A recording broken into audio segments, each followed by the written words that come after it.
قوموں کی زندگی میں اچھا برا وقت آتا ہے، اونچ نیچ ایک زندگی کا حصہ ہے اور قوموں کی زندگی کا بھی اونچ نیچ حصہ ہے۔ ایک آپ کو پیغام دینا چاہتا ہوں، اور میں ان پاکستانیوں کو بھی جو 7.5 لاکھ پاکستانی ملک چھوڑ کے چلے گئے ہیں ان پچھلے 7 مہینے میں، اور یہ جو ہماری انڈسٹری بند ہو رہی ہے اور ہمارے انڈسٹریلسٹ بھی باہر جا رہے ہیں ملک سے، میں ان سب کو کہنا چاہتا ہوں کہ دیکھیں جب قوم میں مشکل وقت آتا ہے نا تو آپ چھوڑ کے باہر نہیں بھاگ جاتے، آپ کھڑے ہو کے مقابلہ کرتے ہیں اس کا، اور پھر مشکلیں حل ہو جاتی ہیں۔ ہمارے سے بہت برے حالات جرمنی اور جاپان کے تھے دوسری جنگ عظیم کے بعد، شہر سارے تباہ ہو گئے تھے، یہ سمجھیں کہ کوئی سوچ ہی نہیں سکتا تھا کہ ادھر سے کوئی کھڑا ہو سکتا ہے، لیکن وہ دونوں ملک چند سالوں کے اندر اپنے پیر پہ کھڑے ہو گئے۔ اور وہ کیوں کھڑے ہوئے؟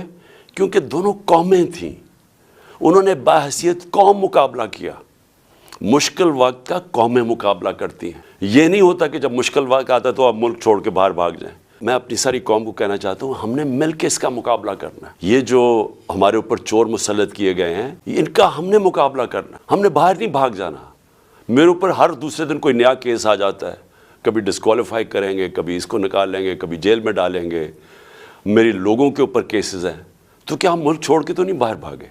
میں تو یہیں کھڑے ہو کے اس کا مقابلہ کروں گا، جان کو خطرہ ہے لیکن میں یہیں مقابلہ کروں گا۔ ہم نے اس ملک کو نکالنا ہے اس سے، اور انشاءاللہ ہم نکالیں گے۔ جب ایک کرائسس آتا ہے تو وہ ایک موقع بھی مل جاتا ہے، ایک اپرچونٹی مل جاتی ہے کہ ہم اپنے آپ کو اپنی اصلاحات کریں، اپنے اداروں کو ٹھیک کریں۔ سب سے بڑی بات یہ کہ پاکستان میں قانون کی حکمرانی لے کے آئیں، اس ملک میں انصاف کا نظام قائم کریں۔ اور میں سمجھتا ہوں کہ جو یہ اگلے تباہی آ رہی ہے راستے میں، اس سے صرف نکلنے کا ایک کام ہے کہ قوم ساری کھڑی ہو جائے کہ ہم یہاں عدل اور انصاف چاہتے ہیں، ہم طاقتور کو قانون کے نیچے لینا چاہتے ہیں۔ جو اللہ نے قرآن میں کہا ہوا ہے کہ سب سے زیادہ ضرورت ایک ملک کے اندر اللہ کی زمین پہ انصاف قائم کرو۔